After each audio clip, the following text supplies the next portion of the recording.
He was gentle and kind, still is on occasion. You know, we've been married.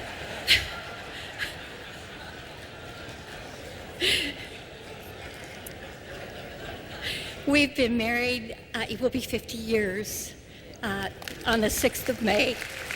Thank you.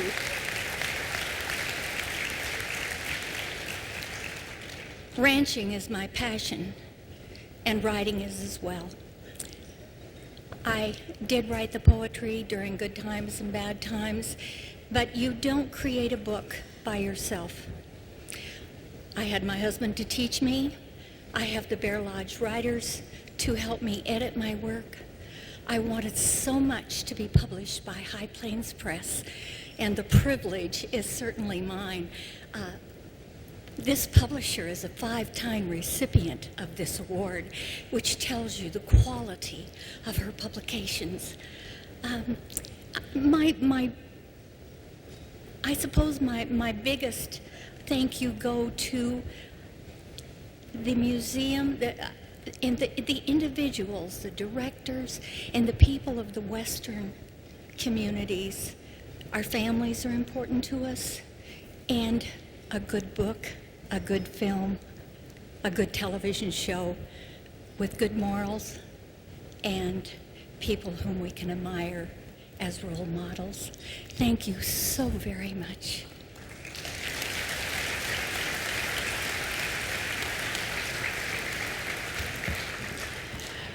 Thank you. Thank you for continuing to support literature and books along with the other arts. Thank you.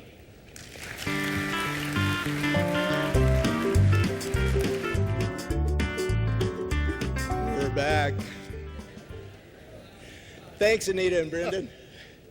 And now I'd like to take a moment to tell you a few things about Ernie that you may not know. Again? Yes, again. He was the first center square on Hollywood Squares during its premiere in 1966.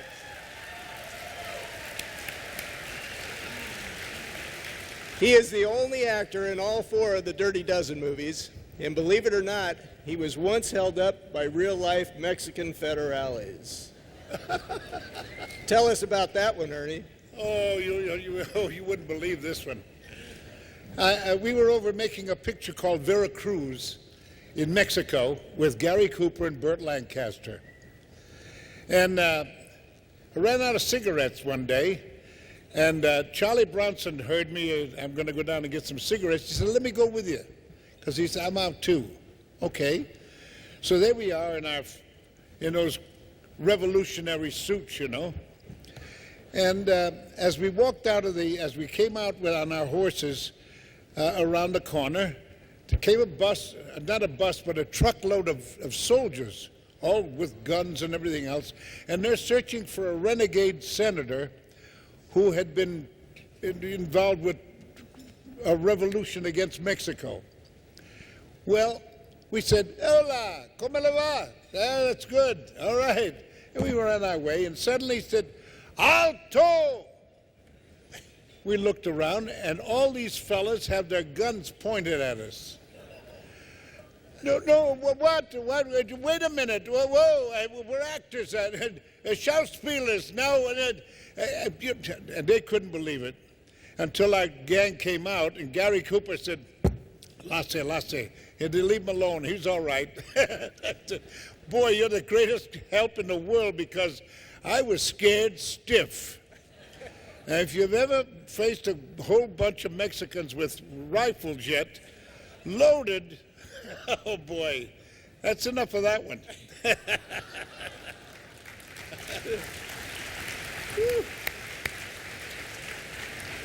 Never a dull moment with you, Ernie.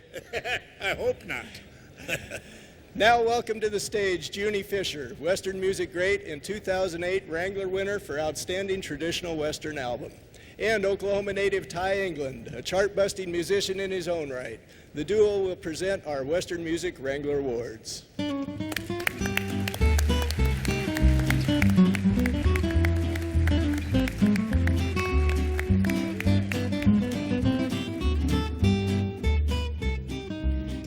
Well, that's a great Rich O'Brien, too. It makes me want to dance, Ty. I know you're a fan of great old cowboy dance hall style music, and we appreciate you keeping it alive in your live performances. I love the traditional music you've devoted your career to, I guess, as well.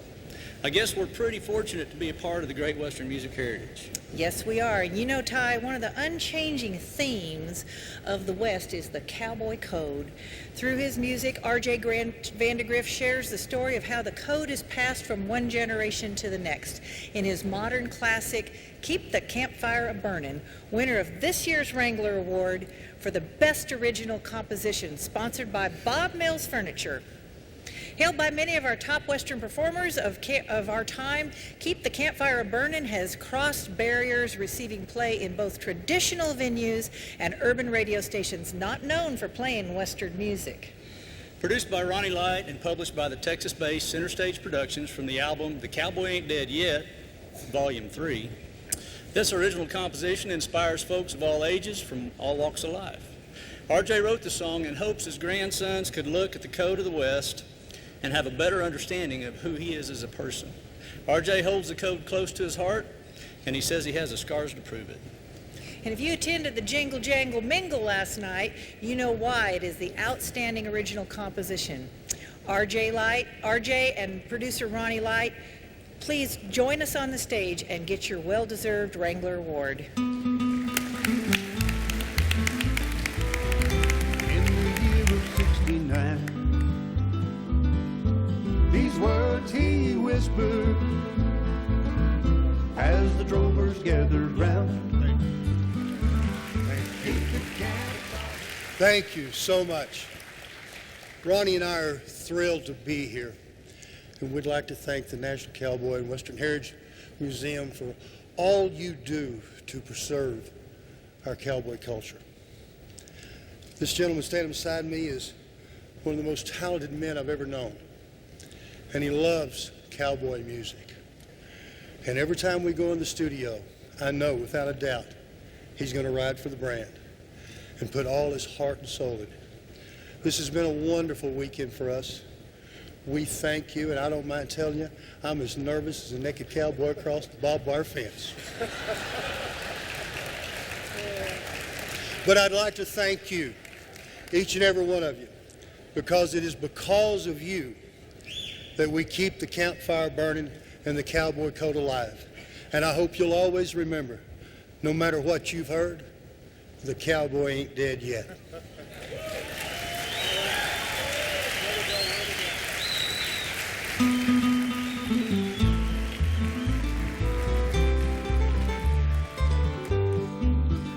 Well, now it's time to award the Wrangler for the Outstanding Traditional Western Album, and the top honor goes to Dan Roberts, Best of Volume 1, produced by Dan Roberts and Tommy Alsop, and sponsored by Bew Harris.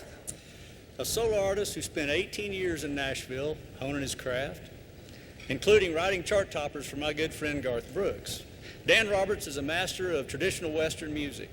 His latest album shows he continues to keep that tradition alive. The album is dedicated to his friend Lyle Sankey, a 3-event NFR qualifier who Dan says gave him the chance to experience the fast-paced, live on the razor's edge, laugh in the face of danger world of pro rodeo. The experience shaped Dan and charted the course for his career as a songwriter. Here to accept the award for Outstanding Western Album is my friend Rodeo Dan Roberts. Come on, Dan. You hit 'em, I'll hawk 'em. You sort and I'll work the gate. We'll be the best of friends. Ride together till this trail ends. We'll swap everything.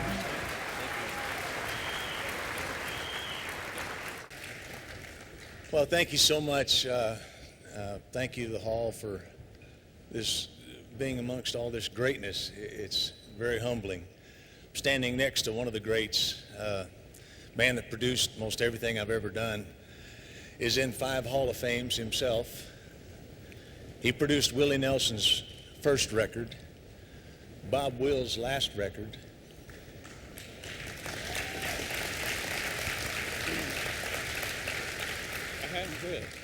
and is a living legend in the music business. And please make welcome my good friend Tommy Alsop. You want to say something, Tommy? Yeah. Thank you, Dan. You know, it's good to brag if you got something good to brag about. I started out with the Wills family up in Tulsa in the early 1950s. Johnny Lee and Bob Wills. Must be Guy Logston sitting over there. And then I went to work with Buddy Holly. Stayed with him till he got killed in a plane crash, which I was saved by flipping a coin with Richie Valens. Then I met Dan Roberts. And you know, I've recorded with over 300 people, and out of the top 3 with Buddy Holly and Bob Wills, you'd have to be number 3.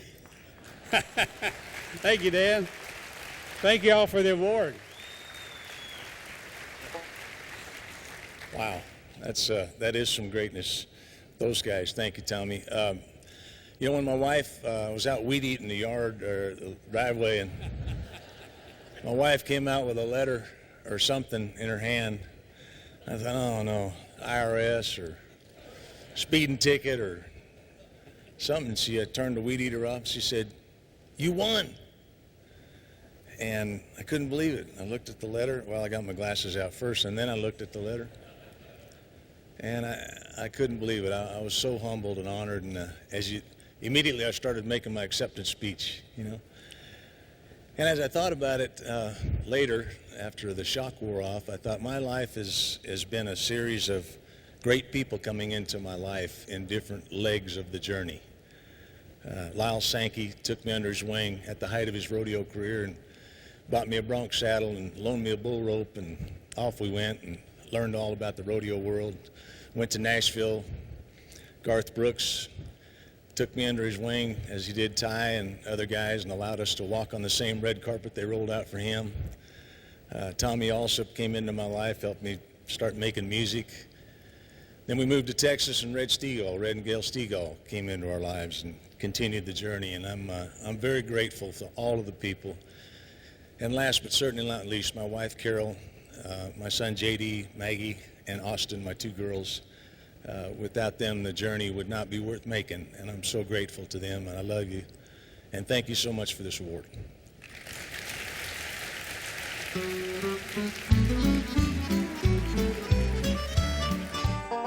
And now, ladies and gentlemen, please welcome Grammy and Wrangler Award winner Lynn Anderson and Olympic gold medalist, stuntman, and actor Dean Smith.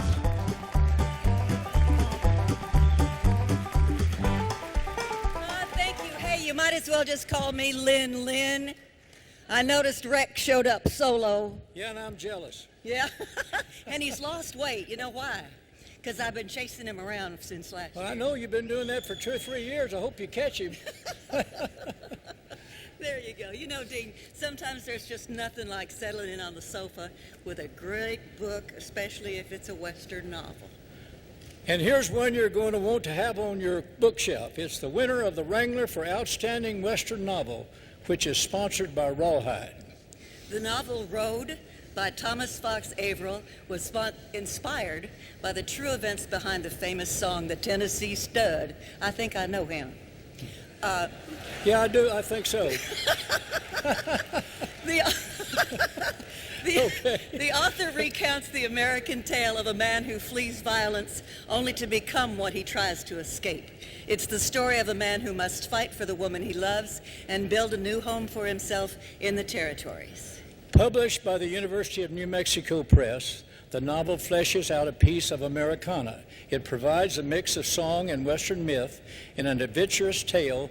Thanks to his ear for authentic lingo, the author paints a blunt, true-to-life picture of the century, Arkansas and Tennessee, that is larger than life. Here to accept the award for Outstanding Western Novel is author Tom Averill and his publisher from the University of New Mexico, Miss Catherine McGilvery.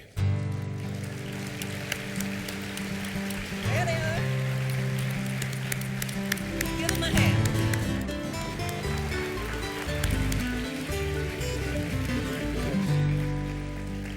Thank you all so very much. It's a real pleasure to be here at the National Cowboy and Western Heritage Museum and to be the recipient of a Wrangler Award.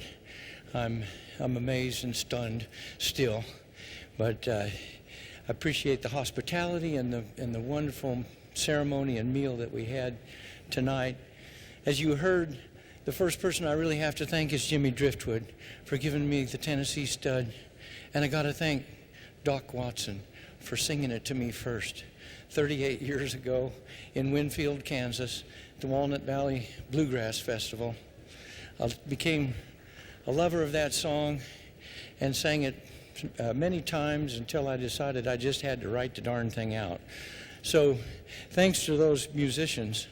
And of course, thanks to the University of New Mexico Press, my editor, Clark Whitehorn, who believed in the project from the very beginning, Cheryl Carrington, who designed the book and gave it a stunning cover, and Catherine McGilvray, marketing and publicity director at the University of New Mexico Press.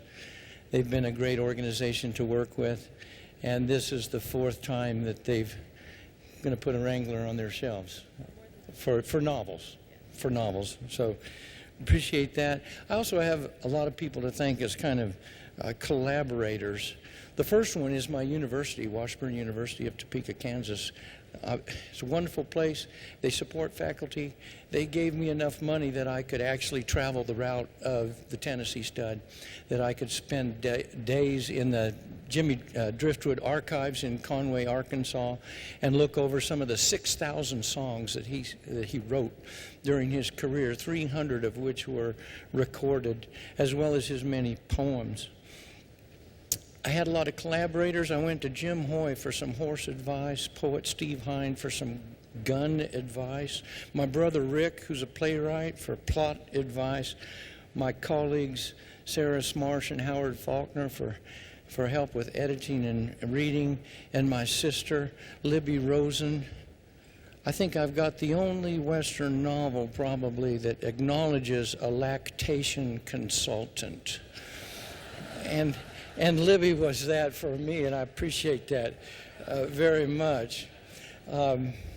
She's in the audience tonight along with her husband, Eric Rosen, and also my former student, Carla Walker, who now works in Oklahoma City for the Oklahoma Humanities Council. My wife is here. Couldn't be who I am without her. I first learned this song 38 years ago, same year that we got married. And she's been my collaborator, my supporter, my editor, and my very good friend for all of those years. And I appreciate her support. Also in the audience is my son, Alex Gowdy-Averill. And his sister couldn't be here, Eleanor Gowdy-Averill, but I sang this song to them as a lullaby for many, many years. It was long and rhythmic and only had one murder. I thought that would be okay. So they listened over and over again to this tale of love and fugitive days and showdowns and finally settlement, and always came to that ending, a pretty little baby on the cabin floor and a little horse cold running round the door, and I love that girl with the golden hair, and the Tennessee Stud loves a Tennessee mare. They're good horses.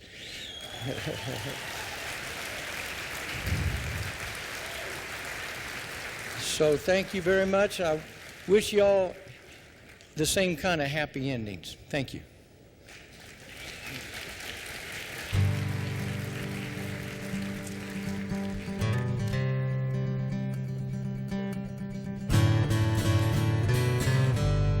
Congratulations. Tennessee Stud was long and lean, the color of the sun, and his eyes were green. He had the nerve and he had the blood. There never was a horse like the Tennessee Stud. You got it, gal. Our next Western Heritage Award, sponsored by the Oklahoma Ford Dealers, is for Outstanding Photography Book, Shooting from the Hip, Photographs and Essays by J. Don Cook.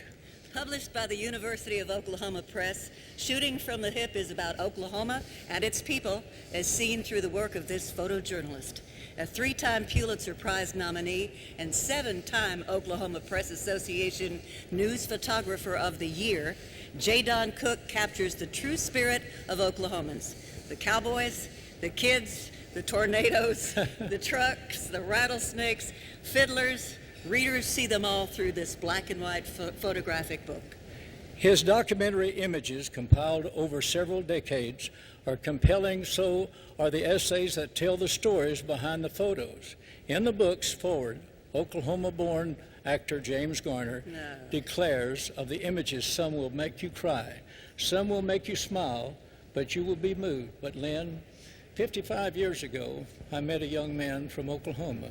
His name was Jim Bumgarner. He later changed his name to James Garner. Yeah. I would not be in the movie business if it hadn't been for James Garner. What a nice man. What a great guy. You got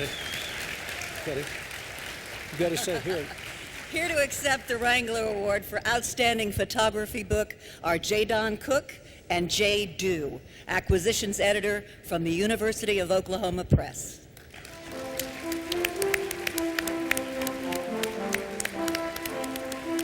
And here they come.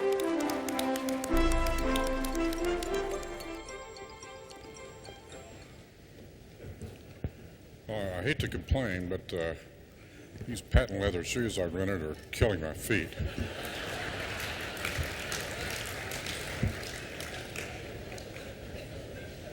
Nikon, that should be a Canon, don't you think? About the great photographer David Fitzgerald, who has about at least 10 or 12 books under his belt, has hounded me for 20 years to do this book. And I resisted like hell, but finally we did it. It took 4 years to put it together with the patience of the great editors of the University of Oklahoma Press.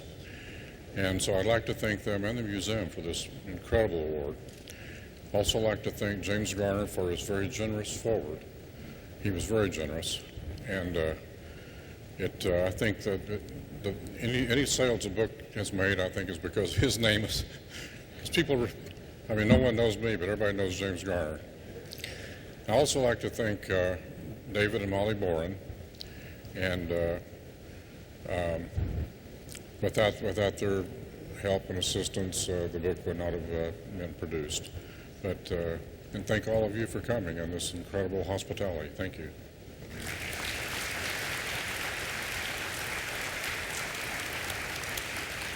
Thank you, J. Don, for taking such wonderful photographs. And on behalf of all my colleagues at the University of Oklahoma Press, thank you.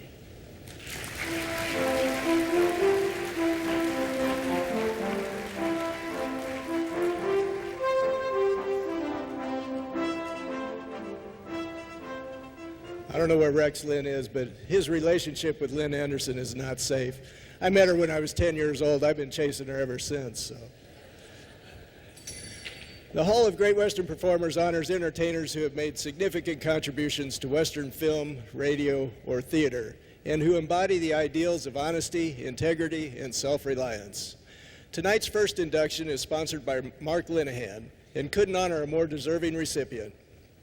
Here to make the presentation is a man who is already a veteran Western actor in shows like Death Valley Days and Wagon Train, when he was cast at the age of 5 as the little tow-headed boy in the coonskin cap named Israel in Daniel Boone. Ladies and gentlemen, please welcome stage and screen actor Darby Hinton.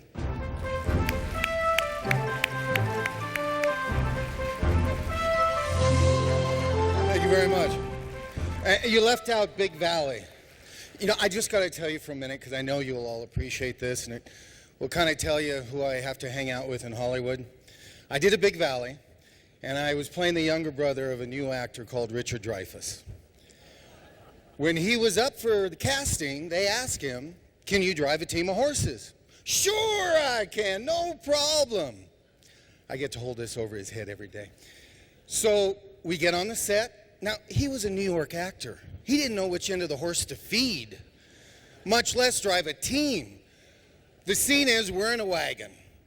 We're supposed to pull up from here to maybe the light on the stage. Just roll in, stop, say a few lines. I was ready to jump into Linda Evans' arms, so I was thrilled. Let's get this going. We're there, camera crew around, the lights, everything. Director says action. Richard does the only thing that he has seen in the cowboy westerns. Yeah! The wagon takes off, we're knocking lights, cameras, and we're taking off across the Disney Ranch. Thank God there was a real cowboy there on a horse that came up and did the Roy Rogers and pulled the whole team down. But anyway, that's what I usually have to put up with there. But what I get to talk about is the question I get asked most throughout my life, and even today, was what was it like to work with Fess Parker? For me, it was terrific. He was the dad I never had. My mom and I couldn't have asked for a better role model. But I know the real question that's being asked is, what was Fess Parker really like? Well, I got to tell you, my answer then and my answer always is Fess was exactly like the character that he brought to life on Thursday nights for 6 years in Daniel Boone. He was a strong, well, thank you. I like that show too. Fess was a strong, charismatic, larger-than-life public figure who, through all his successes, remained humble, down to earth, and someone you were just thrilled to simply call friend. The values we've been talking about tonight and celebrating here, honesty, courage, perseverance, they go without saying when it came to Fess. Loyalty? Fess celebrated his 50th wedding anniversary to his beloved Marcy. 50 years. And that's living and being a huge star in a little town called Hollywood, where it seems these days marriages are measured in months, not years. And just rest assured, he didn't do that just to keep up his public image. Right up until the end, if Marcy walked into that room, that little twinkle that was always in his eye just shone brighter. And the true love that was shared between those two would fill the room and just lift everybody's spirits. Well, oh, and then there is, to me, the ultimate cowboy virtue. Doing it your way, never compromising your values, and leaving everything and everyone just a little better off simply because you were there. Well, and of course, riding off into the sunset in style. People have been asking me, though, wasn't it tragic that Fess passed away on Marcy's birthday? No, it wasn't tragic. That was Fess. During the end, I would go up there and we would get to spend a lot of time together. He was helping me with a documentary on the real Daniel Boone, and we would just talk about old war stories. And it always got me that through all his successes, through all the many hats that he wore, what he was always most proud of and what he loved to talk about was his family. His kids, grandkids, great-grandkids, he loved them all. And even though he never complained, I knew he hated being confined in that bed. And he sure didn't want anybody fussing with him or over him. Basically, he was a man ready to go. But he held on. He waited till the morning of Marcy's birthday, a day that he knew she would have lots of family and friends around to support her and be there and love her. But since this wasn't going to be about him, he just, in the morning, called her into the room, wished her happy birthday, gave her a little kiss, and then simply went on his way to trail new blazing trails for all of us. Now, if that isn't going out in style, I don't know what is.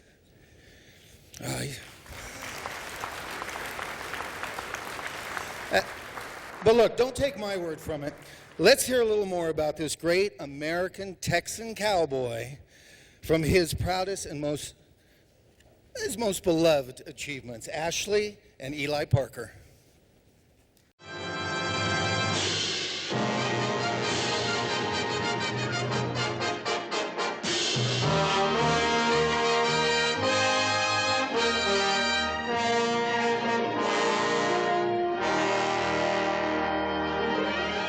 When Walt Disney chose an unknown 6'6" singing Texan for the role of frontiersman Davy Crockett, was it because he had an eye for raw talent and charisma, or for the bottom line? Dad has a couple takes on how that worked out. You know, one part of him would like to think that Walt Disney was just blown away by his acting potential, and the businessman side of him realized pretty quickly that Walt Disney was a smart guy and figured he could get Fess for a lot less money than James Ernest. Walt Disney had seen Fess Parker alongside James Ernest in a 1954 sci-fi thriller called Them. He was said to have been impressed by the earnest sincerity of Fess, portraying a pilot who refused to back down from his incredible story of giant killer ants. It was one of those roles, even though it was a minute and a half, 2 minutes maybe max, right time, right place, and the rest was history. But even Walt Disney couldn't have predicted the craze caused by Davy Crockett, which put coonskin caps on kids around the world and turned a humble Texas farm boy into an overnight international sensation. It must have been amazing for him after really, struggling. Toiling in obscurity. Exactly. For that to unfold, the way it did. The thing I'm always amazed about is the fact that he kind of managed to keep his sense of humor about the whole thing. Fess Parker's kids believe it was, in fact, his sense of humor, paired with a quiet strength, that made their dad perfect as Davy Crockett. His good looks didn't hurt either, and he was quickly cast in several other big-screen roles, including the tearjerker Old Yeller. But it's not all like that. A lot of it's mighty fine. And you can't afford to waste the good part fretting about the bad. That makes it all bad. The speech he gives his son when he comes home, it's so much like the dad that we knew. It's really kind of unbelievable how lucky he was with the roles that he got. Daniel Boone was a man, yes, a big man. Eli and Ashley remember their father best during his days as Daniel Boone in the late 60s TV series. He'd come home from the set and we'd put on his boots and they were like hip waders on us, and he'd have his jacket and everything and we'd wrestle around. And he had to be away a fair amount, but he was a really hands-on dad when he was home. He really enjoyed the simple things in life. For the most part, he was a blue jeans and pickup truck kind of guy. Fess Parker's roots in ranching and an eye for real estate led him to purchase an acreage of his own north of Santa Barbara, near Los Olivos. He was so happy. He had his Barca lounger and a little pot-bellied stove and, this tiny little ranch cottage, and he was happy as a clam, so pretty simple taste. That ranch is now the Fess Parker Winery, which became the focus of his life after he retired from Hollywood, along with the development of other California properties, including the spectacular Fess Parker Doubletree Complex in Santa Barbara. We're very fortunate to have what he has contributed and the lasting legacy that he's given us, in terms of something we all enjoy. Here's the Fess Parker. Yeah, thank you. To Fess. No one will forget his last day at the winery in the summer of 2010, as he was wheeled in front of the screen at an outdoor viewing of the movie Davy Crockett to a standing ovation. And he was so cute, and he took off his hat, and so that was the image that you saw as he moved across the screen and left the winery for the last time. And that was great. He wowed him, to the end. Fess Parker celebrated his 50th wedding anniversary with his wife Marcella the following January and passed away exactly 2 months later. Ashley and Eli say to the end, their father was grateful for the chance to play Davy Crockett and Daniel Boone and determined to live up to the public's expectations. He would sit and visit with people who had invariably had a glass or two of wine, and could you sign my hat? Could you sign my back? Could you sign my kid? He was so gracious and just had the stamina even into his 80s. It was unbelievable. Fess Parker is buried on a hilltop in Santa Barbara between his mother, Mackie, and his father, Fess Elisha Parker Sr., in a simple grave marked by the symbol he made famous. Kind of says it all. That coonskin cap was there at the beginning, and it was there at the end, and it will be there for all time. And for all time, Fess Elisha Parker Jr. will be memorialized in the Hall of great Western performers.